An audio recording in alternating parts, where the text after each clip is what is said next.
to another episode of the Waka So Far. Today, I have my brother, Femi Johnson. And the beautiful thing about it, if I let Femi introduce himself, is that we had this conversation in 2020, and then I lost the file. But Femi has done amazing things after that, and we will still talk about everything he has done about preserving our culture, arts, and the power of having museums and making sure that culture stays alive. But yeah, Femi, welcome to the show, and thank you Thank you so much. Thank you. Yes. for jumping on. Okay. Femi, first question.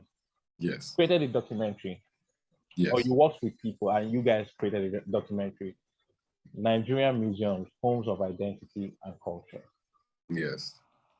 Femi, I remember the first time I watched this documentary in 2020. It was very inspiring because I didn't know that we had 90 museums, and the fact that you traveled to Badagry, Oshun, Kaduna, and where was it, the last one? Lagos, Abuja. Yeah, there was we traveled a lot. So Femi, how did that come about? Like, what inspired that? Yo, I'm going to showcase the museums we have here in Nigeria and the culture. Because, like, for instance, in the UK, in America, people go to museums and like, oh, I'm going to the museum. But in Nigeria, you don't see it that often. Where maybe back in secondary school, when they're taking us on excursions, like, oh, we're going to this museum. But as you don't hear people do it. So what encouraged you to create this documentary of showcasing our history and how to preserve it for generations to come? To be very honest, I think I was just lucky because I remember the Goethe Institute at the time, and we were working not just with the Goethe Institute, but with the EU, the European Union Institutes for Culture. And they were trying, I'm sure they had a budget for preservation of culture in West Africa. And they were trying to hire this young director who was passionate about culture, because I seeing like the effects of colonialism in Nigeria can really hurt somebody, especially if you like learn about it or you learn about what has happened. And so I feel like I was at the right time, and they said, yeah, let's shoot this documentary.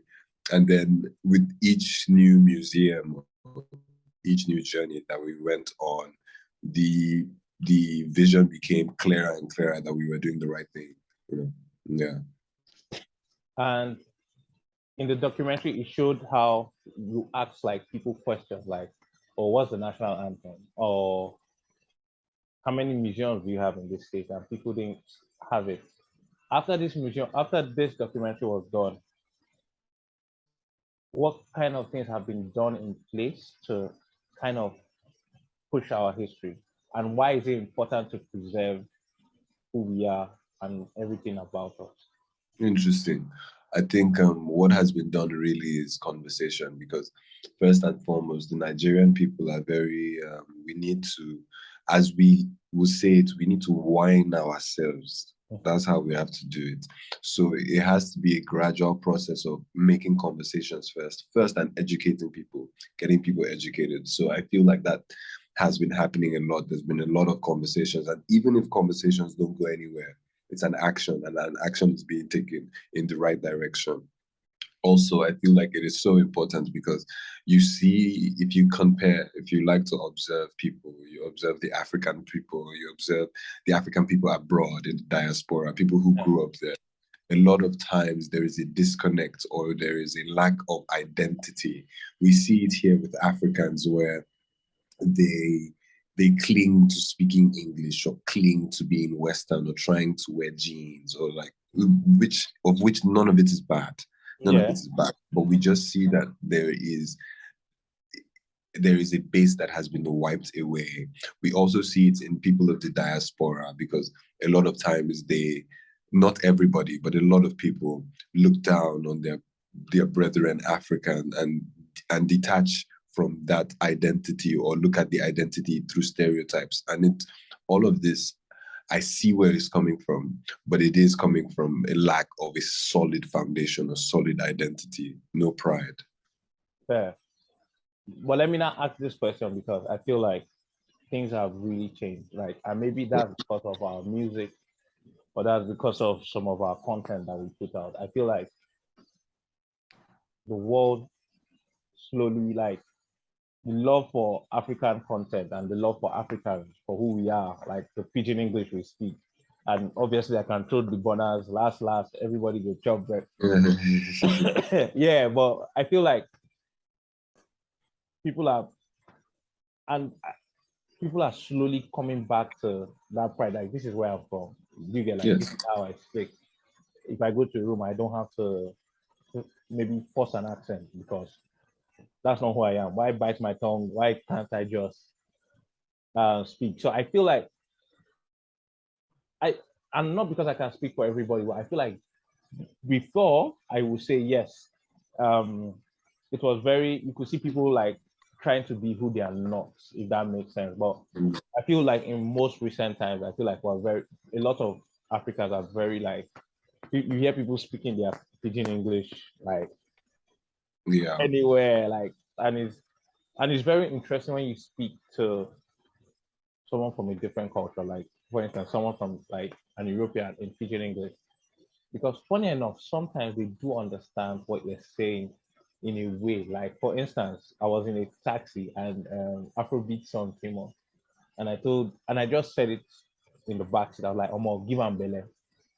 So, and funny enough, the guy understood what I meant, which is increase the volume. Like is a Mhm. tune increase, and I'm sure that maybe he didn't understand it literally, but he just read the environment and like give it belle. So increase the volume. So I feel like people are coming back. But that documentary, I think, is very important just to show our roots. Like, and by the way, Femi, is there anywhere people can watch it? Like, I'm lucky that I know you, so that's why I've been able to see it. And I'm lucky I know Inye, who also helped on it as well. So I was able to go back and watch it. But is there anywhere people can see this documentary I about? mean, everybody can always message me. What I do now is screen it, but Oh, then I'm hoping to give it to museums so they'll be able to play it in the museums. But I fear putting I just for personal selfish reasons. I don't want to put it online because I feel like it removes the scarcity. I want you to be able to look for it, find it. When you see it, you go and watch watch it. Fair enough, and that's fair, it. and that's. And Yeah. when you go, and I've seen pictures about it. I've not had the honor of going to one of the talks. When you go to these talks and showcase the Nigerian culture, the heritage from the museums, what are the feedback like? Like what do people say? What do people how do people engage with you? Like what are their feedback when they I see? like it because I feel like whatever stance or whatever part of the oceans you're from, it would make you question yourself. It makes you question how you have helped in education or ignorance.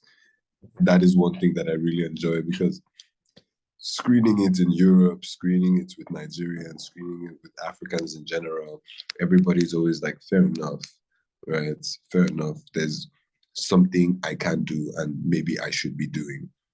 Mhm. Because I feel like the documentary is one of the first things I've done. It's very crudely done, but then what I like is the strength of the message, regardless of how crude the shots came out. Yeah. Yeah. Yeah, I think it was beautiful because I know that I felt enlightened when I saw it. Like my first reaction when I saw it was I didn't know about this kind of stuff. Like I knew back in, but like I wasn't intentional about saying, okay, I want to go to museums in mind. It was very in passing or maybe in conversation, but it was very enlightening to see that I didn't know that those things, and I can do better by knowing those like our culture to, as you said, have that conversation to teach people, and also the fact that you went across, like you were talking to the guy in the cab. So for people who haven't seen it, Femi discusses with kids in university, in secondary school, hawkers, just to like, do you know about? And I love the taxi guy's feedback. He was like, it's me and you that will help share our story. Like, you get what I mean? It's us as individuals that will tell the story and take it to greater heights.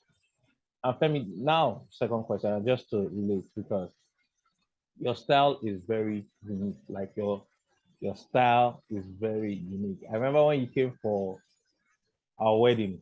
I don't remember what you wore, but I know that after the wedding, someone said that brother is a cool brother. Like I don't remember what you wore, but it was very traditional. Like you looked like it was very traditional. That's the best way I could put it. But he had his own edge of swag. So Femi, how did you build this style of this is like you don't conform, like even in your fashion sense, you don't conform to jeans, trouser. It's very African, but it still has this uniqueness to it. How did you build the style and how did you find this style? I feel like style is about individuality. You Yeah, can buy your way into being fashionable. You can have Isimiake, Calvin Klein, but that doesn't make you stylish. If you're original, you'll be stylish. But also, I read somewhere, I don't know if you've seen in movies when somebody dies in the film and the clothes that they wore when they died, that's their clothes forever. So you have to be ready. Yeah. That's a joke, but sometimes I think about it yeah. In cartoons 100%. now, in cartoons when you die, it's the same outfit you were wearing that the ghost come back. Yeah, But then also, I really believe in the kingship of African people. And I like to, because I respect myself as royalty. And if you respect yourself as royalty, you would naturally, however you think of yourself, that is how what will come out. In the Bible, it says, out of the abundance of the heart, the mouth speaks. Out of the abundance of how you think of yourself, that's how you look.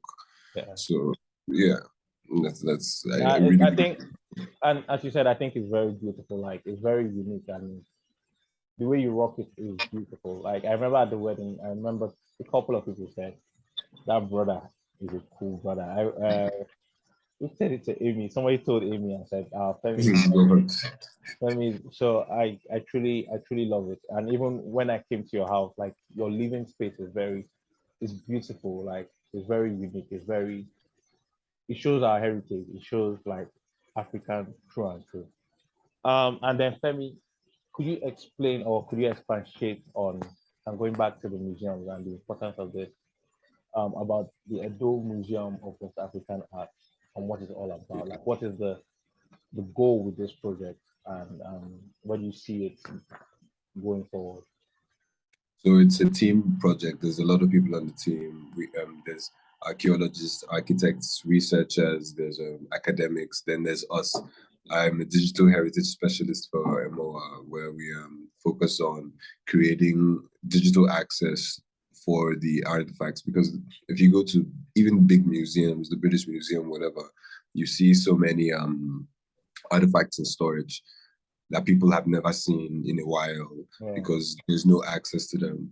So MOA's goals right now, because I can't fully speak on them no problem. because it's a very touchy issue, not issue, it's a touchy, we are in the process of becoming. But then our vision is to reimagine our history, our culture, because a lot of times when people think about artifacts in other places around the world, they're like, oh, it's a problem of infrastructure. If we send this thing back to Nigeria, they'll get destroyed.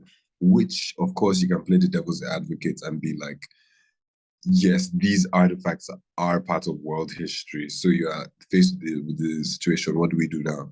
That's what we're doing now. We're building this huge museum with infrastructure and people who are trained and ready to preserve culture and educate the communities and the larger communities around the world, to educate people about who we are and give people like a new identity. That's really the goal of MOA, especially leveraging on emerging technology because we're in the future. And if we can do this, we can be on the forefront of everything. Yes. I like that, and I like the fact that you're pushing it towards being digital because, and I know we said this before the call started about in the long run being something that people can see and preserve that culture because, as you said, everything is we're not at an age where everything is on your phone, Yeah. everything is interactive, and it's just easier to just connect easily with also with the target audience as well, with the way the world is moving. Femi, I know you did something for, and I didn't understand it fully when I saw it, and I was like, since I'm talking to you, I'm going to get more insight. I Mhm. think you did something for the Guest Artist Space Foundation. Oh yes. What was that about? Oh, it was an artist residency where you know what an artist residency is? Oh, let's be my next question. The artist residency, um, a lot of times artists are being supported, and sometimes they're supported with residencies, which are homes and studios. They give you a studio, an office, a house, and money to really do anything you want. So you don't have to like think about, oh, do I have to pay rent? Or I need a studio? Or I need paint? I need Yeah. this. So they just give you, and they give you freedom to do whatever you like. And that time, my practice was about emerging art and emerging technology. So I curated a show with artists around the world, from Pakistan, London, Nigeria, who were working with art and emerging technology. It was very interesting. I got the privilege to meet some of the people I actually hosted in Nigeria. I met some of them in Basel, in Switzerland, which was very interesting. Their practice was about merging magic, art, and technology, which is cool. Measuring Another thing I magic, did, art, and art and technology, yes, it was interesting. And yes, I also did a painting, but everything was very digital related. I made the paintings really large and heavy. You need like 2, 3 people to move them. You need a bus to move them, because in this world of digitization, everything is so light and it can get like easily, it can fall through the cracks. But when I have something very analog, it lasts. um, I was about to crack a silly joke and say the one time when size matters. But also, I should have asked this. This should have been one of the first questions I asked. Tell me, when did you fall in love with art? When did you know that this thing called art, I want to create it, I want to be part of it, I want to be a voice for art? Where did you find this? Where did you, was it in uni? Was it before uni? Was it something that started as a hobby? Or where did it start from that you're like, man, this thing The called art, I womb. want it to be? I grew up honoring Leonardo da Vinci, really falling in love with Van Gogh. Since I was a child, I've always envisioned myself as an artist. I've always dreamed. It doesn't feel like there's anything that I am not, that is not me. I've always felt like this. So it feels um weird to say I became one, whereas I've always been Always been. Oh, that's beautiful, my guy. I love it. one. I love it. Yeah, because I think since I've since forever, since I've met you, and it goes back to your answer from the womb, is like everything you have done is very, like, you always have like an eye for it, like see the beauty in everything, like, yo, this is beautiful. And I remember when you used to shoot stuff with, I've seen you shoot stuff with different types of cameras in the past, and then seeing your work get that recognition, I think is very beautiful. Like, because I'm just a fan of everything, like, and I think that's the bias first of all. Like, oh, Femi is doing something, I'm biased. I'm like, I'm a fan, without even getting much insight. And then when I do see the work, it's like, man, this guy is on a mission on me. And brother, it's just beautiful to see. And I know this is a conversation that we had in 2020, but seeing everything you have done since we last had that conversation. Like, guys, if you see the video, like Femi's hair was, he had like a little afro. It was, because I was watching I was watching it again today, and you had like a little afro, and now like seeing like the evolution, it's beautiful. Like, you traveling to Osun State to also see the culture. Like, Femi, okay, so I have to explain this because I've, Femi traveled to Osun State where like they do the, where people go to pray. And like where he went, I was like, man, this guy, you have mind, though, because it's like cultural. It's no, let's be honest. Like, you get like you traveling to some places, it's like cultural, like where people go to worship the Yoruba gods, right? Yeah, now if I'm correct, yeah, at the Yes. river. So I was like, this guy is going and sharing the the history of our country, which I think is really beautiful. And I like the fact that you're taking it to other parts of the world, just letting them know like we this is our heritage. We know our heritage, and also sharing that with the world. And also because nowadays there's more of a how do I put this? There's more of a where the world is like very public about how people take art from Africa. I like the fact that before, and I feel like that has been ongoing, but before that buzz, you have always been a very big advocate of yo. There's so much gems in that. Like we have this already. Like we have art, we have history, and I love the fact that you're trying to preserve it. Like the older I get, I really cherish art and like going to museums and learning history. But I love the fact that you are a big advocate of pushing Nigerian, African arts and just sharing it to the whole world. Like when I see you go for your talks, like the one you did at Alliance Francaise, or now when I saw you, I don't know where you were. I should know you were in Europe, and I was like, you were giving a talk about the museums, and I was like, it's beautiful to see. That's the honest truth of just keeping it 100. And two questions before I let you go. What is a quote you live by right now? Mm. Or anything, or a motto that right now this is what, or if you have plenty, you can give me like the top two that you live by right now. Um, I know that one of them has to be biblical, of course, because there's a place in the Bible that says, "We beholding us in a glass, the glory of the Lord, are being changed into that same image, even by the power of the Lord." So anything you behold, you become. Anything you worship, you become. So if you're worshiping a successful, all great, all powerful king, you become a successful, all great, all powerful king, which you are. You know. Also, I also think everybody should know. They should try to know more. They should try to dare more. They should try to will more. And yeah, that's really it. Know, dare, and will. Yes. I mean, you make me stand by me. You make me so happy. Glad. Uh, and last one is for people that don't know much about Nigeria, Africa. If you could describe it, what would you describe it as? As melodic.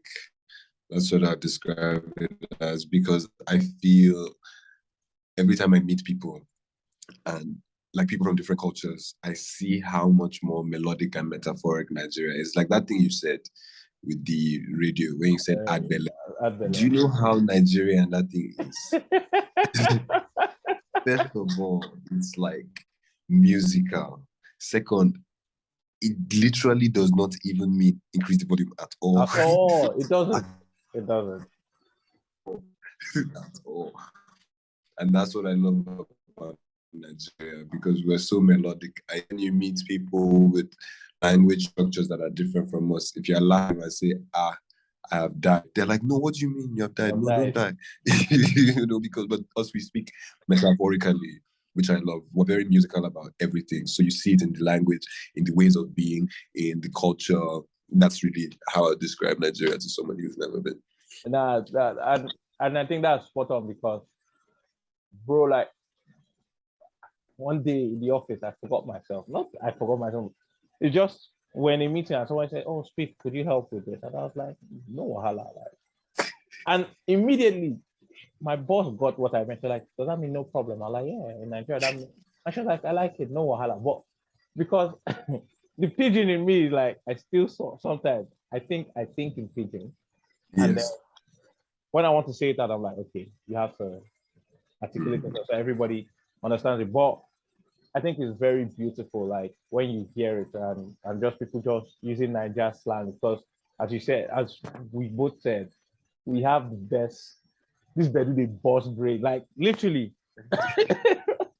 And I think it's beautiful. Like it's beautiful to be true to who we are, but also just preserving that history because I want our children and our children's children. Because now, like a lot of us, and a lot of people are like moving to different countries for different reasons. So it could be Mhm. marriage, it could be university, it could be jobs. But again, the beautiful thing about preserving this history and preserving who we truly are is I want our children to know where they're from. You get like I want Yeah. them to get like I can't speak my local language, but when I hear Ayo speak Yoruba, it's very nice. It's like Yes. I like it. Like you get like Makes man, sense. if I could go back, maybe that's one thing I say, man, I gotta try and learn your local dialect. But it's really Getting lessons. Yeah, I've gotten a lesson teacher, so I'll for know the Yoruba. deep. Yes, so It's nice. because it's essential. It's Yeah, essential. it's essential to just like, and that's why I think I hold Pidgin English very dear to my heart. Like It's, because I that is something I can do. You know, when my Pidgin game, I believe as a Potako is so I hold it so dear because it's like okay, I can't speak my local dialect, but and my Pidgin English, I will learn it to the max. But I also think it's just nice having that culture. This is who we are. Like this this is thing you said about pigeon, I said it tonight actually. I was oh talking to some of my mixed friends here in Berlin, and we are talking about languages and Nigeria. And then we started talking about pidgin. I started talking about how when I started falling in love with pidgin, I was speaking pidgin somewhere and people were not understanding. And to me, it sounds so normal. yeah. It can come out of my mouth like water. You get pigeon is beautiful. And the thing about pigeon is that